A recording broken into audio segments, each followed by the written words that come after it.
Good morning friends, welcome to my YouTube channel struggle with Dev. दोस्तों, दो अवस्थाएं हम लोग पढ़ चुके थे कंप्लीटली रूप से। जो तीसरी अवस्था है उस अवस्था का नाम है किशोरावस्था, जिसे हम एडोलसेंस कहते हैं। और यह अवस्था शुरू होती है 13 वर्ष से 18 वर्ष तक की। आपको कभी कभी 12 to 18 भी दे देते हैं, लेकिन ऐसा नहीं है। जैसा मानना है, इसको टीन एज भी कहा जाता है, तो उस आधार पर हम मान के चलते हैं एकदम सही रूप से 13 से 18 वर्ष तक की अवस्था ये होती है। तो दोस्तों याद रखना, कुछ लक्षण इसके 19 वर्ष की अवस्था में भी दिखाई पड़ते हैं, इसलिए उसको हम 19 तक भी मान सकते हैं। लेकिन एकदम सही रूप से देखा जाए तो 13 से 18 वर्ष तक की अवस्था को हम एडोलसेंस कहते हैं।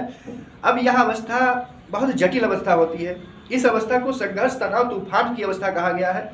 संघर्ष, तनाव, तूफान की अवस्था कहा गया। यह भी प्रश्न पूछा गया है दोस्त कि इस अवस्था को संघर्ष, तनाव, तूफान, इस अवस्था में बड़े उथल पुथल होती है बालकों के जीवन में। संघर्ष, तनाव, तूफान की अवस्था है, किसने कहा है? तो यह कहा है स्टैनले हॉल ने। इसने कहा, स्टैनले हॉल ने कहा है। दोस्त इसको रख दीजिएगा। स्टैनले हॉल ने क्या कहा कि यह संघर्ष, तनाव और तूफान की अवस्था है। कौन सी? किशोरा अवस्था, जिसको हम एडोलसेंस कहते हैं। इस अवस्था में क्या होता है, इस अवस्था को क्यों कहा जाता है कि यह संघर्ष, तनाव और तूफान की अवस्था है, इस बात को समझते हैं। इस अवस्था को संघर्ष, तनाव, तूफान की अवस्था इसलिए कहा जाता है क्योंकि यहाँ पर बच्चा संवेगात्मक रूप से बहुत ही अपने जीवन में संघर्ष करता है। दूसरे शब्दों में कहें तो यहाँ पर बच्चे में जो सामाजिक विकास होता है, जो नैतिक विकास होता है, उसमें बच्चा बहुत संवेगात्मक रूप से कभी खुश रहता है, कभी परेशान रहता है।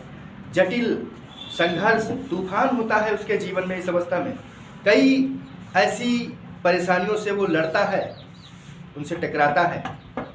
इस अवस्था में प्रमुख रूप से देखा जाए तो हार्मोनल चेंजेस होते हैं, हार्मोन्स में परिवर्तन होते हैं। इन परिवर्तन के साथ बच्चे में जननांगों का विकास होता है, दाढ़ी, मूंछ, ये सारी चीज़ें बच्चों में डेवलप होने लगती हैं इस अवस्था में, किशोरावस्था में। इसी अवस्था की विशेषता है कि इसमें बच्चा जो है सामाजिक प्रेम करता है, सामाजिक कार्यों में बहुत रुचि लेता है। सामाजिक कार्य कैसे? इसी अवस्था में आकर्षण होता है मेल फीमेल के प्रति। इसी अवस्था में, इस अवस्था को ब्यूटी एज भी कहा जाता है। इस अवस्था में बालक आईना देखता है तो आईने देखता रहता है। सुंदरता की अवस्था इसको कहा जाता है। क्यों कहा जाता है? क्योंकि इसी में बच्चों में अट्रैक्शन होता है, आकर्षण होता है। और जब किसी भी वस्तु के प्रति अट्रैक्शन व्यक्ति का होता है तो जाहिर सी बात है वह खुद को सजने संवारने में लगाता है। इसलिए इस अवस्था को ब्यूटी एज भी कहा जाता है।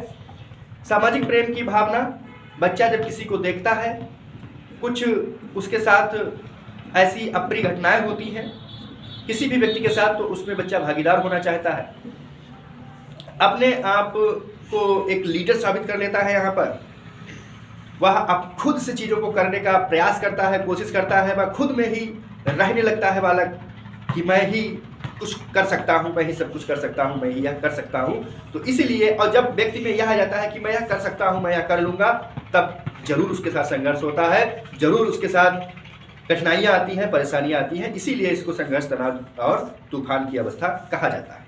ये बात यहाँ पर समझ सकते हैं। दूसरी, यहाँ पर दिवा स्वप्न होता है। दिन में स्वप्न देखता है कि काश मैं शाहरुख खान हो जाता, काश मैं आमिर खान होता, काश मैं सनी देओल होता, काश मैं मिथुन चक्रवर्ती बन जाता, काश मैं अक्षय खन्ना बन जाता, काश मैं भी धुरंधर मूवी की तरह लोगों से ऐसे ही बिहेव करता जैसे धुरंधर मूवी में हीरो करता, विलन करता। काश मैं बहुत अच्छे से आगे बढ़ता। दिवा स्वप्न होता है, काश मैं एक दिन में अमीर हो जाता, काश मैं ये कर लेता, वो कर लेता। ये सारी चीज़ें कहाँ देखने को मिलती हैं? ये सब किशोरावस्था में देखने को मिलती हैं। किशोरावस्था हमारे जीवन में, हर एक मनुष्य के जीवन में बिगड़ने और संवरने की अवस्था होती है। इसी अवस्था में व्यक्ति बिगड़ता है और इसी अवस्था में व्यक्ति संवरता है। इस बात को बड़े अच्छी तरीके से समझ लीजिएगा। यहाँ पर जो मानसिक, सामाजिक, शारीरिक विकास है वह अधिकतम होता है, तीव्र गति से नहीं होता है। वहाँ जल्दी जल्दी होता है शैशवावस्था में, लेकिन यहाँ पर क्या होता है, अधिकतम होता है। यहाँ पर नैतिक अनैतिक चीज़ों को वो समझ नहीं पाता है, क्या नैतिक है क्या अनैतिक है। अगर किसी ने उससे कह दिया तो वो तुरंत लड़ने के लिए तैयार हो जाता है। इसीलिए कहा जाता है कि यहाँ पर टीचर्स को या माँ बाप को बच्चों के साथ भावनात्मक रूप से जुड़ना चाहिए, भावनात्मक रूप से जुड़कर उनको समझाने का प्रयास करना चाहिए, क्योंकि यहाँ पर बच्चों में नैतिक अनैतिक का ज्ञान नहीं होता, वह कोई भी गलत कदम उठा सकते हैं। दोस्तों, तो यह थी किशोरावस्था। उम्मीद है आपको यह तीनों अवस्थाओं के बारे में बेहतर समझ में आया होगा। किशोरावस्था को सीखने का संघर्ष, तनाव, तूफान की अवस्था कहा गया है। तो यह किसने कहा? स्टैनले हॉल ने कहा। यह बात को याद रखेंगे। कुछ इनकी विशेषताएं थी जिन पर हमने चर्चा की, उन विशेषताओं को याद रखेंगे। इसके बाद जो हम लोग मिलेंगे तो एक उसके साथ मिलेंगे जिसमें सारी अवस्थाओं के बारे में बताया है कि रॉस ने किस अवस्था को क्या कहा है। ठीक है, ये प्रमुख रूप से 3 अवस्थाएं हैं। इसके बाद याद रखना, एक बार पूछा गया सीटेट में था कि युवा अवस्था की पहल करने वाली अवस्था कौन सी है, तो युवा अवस्था की पहल करने वाली अवस्था भी किशोरावस्था है। कौन सी? किशोरावस्था। पहल का मतलब है इसके पहले कौन सी अवस्था आती है भाई? किशोरावस्था के बाद युवा अवस्था आएगी। देखिए, शैशवावस्था, बाल्यावस्था, किशोरावस्था, फिर इसके बाद युवा अवस्था। याद रखिएगा दोस्तों, युवा अवस्था आएगी तो युवा अवस्था की पहल करने वाली भी किशोरावस्था। ठीक दोस्तों, इसके बाद हम मिलेंगे नेक्स्ट एपिसोड में। Thank you, bye.